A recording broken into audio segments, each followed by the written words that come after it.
Lift irrigation పనులు కూటమి ప్రభుత్వం ఆపిందని చెప్పి మాట్లాడిన రేవంత్ రెడ్డి గారి వ్యాఖ్యలు అవాస్తవం. రేవంత్ రెడ్డి గారి రాజకీయ లబ్ధి కోసమో, పార్టీ ఉనికి కోసమో, ప్రభుత్వ ఉనికి కోసమో చంద్రబాబు నాయుడు గారిని రాయలసీమ ద్రోహిగా చిత్రీకరించే ప్రయత్నం అనేది ఇది మంచి పద్ధతి కాదు. జగన్మోహన్ రెడ్డి గారి ప్రభుత్వ హయాంలో 2020లో ఎటువంటి అనుమతులు తీసుకోకుండా రాయలసీమ లిఫ్ట్ ఇరిగేషన్ పనుల్ని ప్రారంభించడం, రాయలసీమకి 3 టీఎంసీల వాటర్ అని చెప్పేసి పెద్ద పెద్ద హోర్డింగ్స్ తో యాడ్స్ ఇవ్వడం వల్ల నాటి తెలంగాణ ప్రభుత్వం ఎన్జిటిలోను కోర్టులోను కేసులు వేయడం వల్ల కేంద్రం జోక్యంతో కోర్టులు ఎన్జిటి రాయలసీమ లిఫ్ట్ ఇరిగేషన్ పనుల్ని ఆపడం జరిగింది. జగన్మోహన్ రెడ్డి గారి యొక్క అవగాహన రాహిత్యం, అధికార దురహంకారంతో ఎటువంటి అనుమతులు తీసుకోకుండా రాయలసీమ లిఫ్ట్ ఇరిగేషన్ పనులను ప్రారంభించడం జగన్మోహన్ రెడ్డి గారి అవివేకానికి నిదర్శనమైతే ఈ రోజు రాయలసీమ ద్రోహిగా జగన్మోహన్ రెడ్డి గారిని చరిత్ర చెప్తా ఉంటే వైఎస్ఆర్ కాంగ్రెస్ పార్టీ నాయకులు చంద్రబాబు గారిని ఆ దిశగా చిత్రీకరించే ప్రయత్నం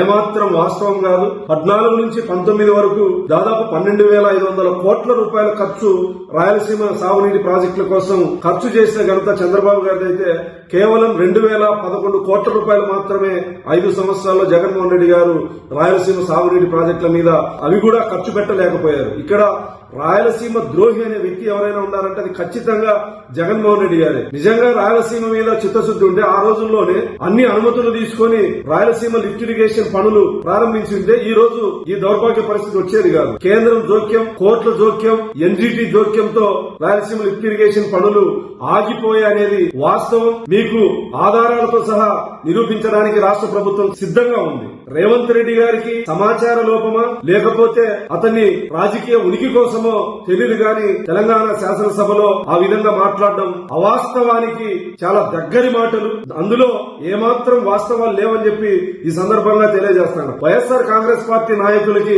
రాయలసీమ ప్రజలు అమాయకులు కాదు. 14 నుంచి 19 వరకు రాయలసీమ ఇరిగేషన్ కి ఎవరు చిత్తశుద్ధితో పనిచేశారు, అదేవిధంగా 19 నుంచి 24 వరకు జగన్మోహన్ రెడ్డి గారు ఏం చేశారు అనేది రాయలసీమ ప్రజలకు, రైతులకి స్పష్టంగా తెలుసు. మీరు ఎన్ని నాటకాలు ఆడినా రాయలసీమ రైతులు నమ్మరని సందర్భంగా తెలియజేస్తూ తెలంగాణ రాజకీయాల్లో ప్రతిపక్షం గాని అధికార పక్షం గాని చంద్రబాబు గారి నామస్మరణ లేకుండా మీ రాజకీయాలు నడవమేమో ఈ సందర్భంగా నేను కేసీఆర్ గారికి, రేవంత్ రెడ్డి గారికి చెప్తా ఉన్నా. ఎందుకు చంద్రబాబు గారి నామస్మరణ?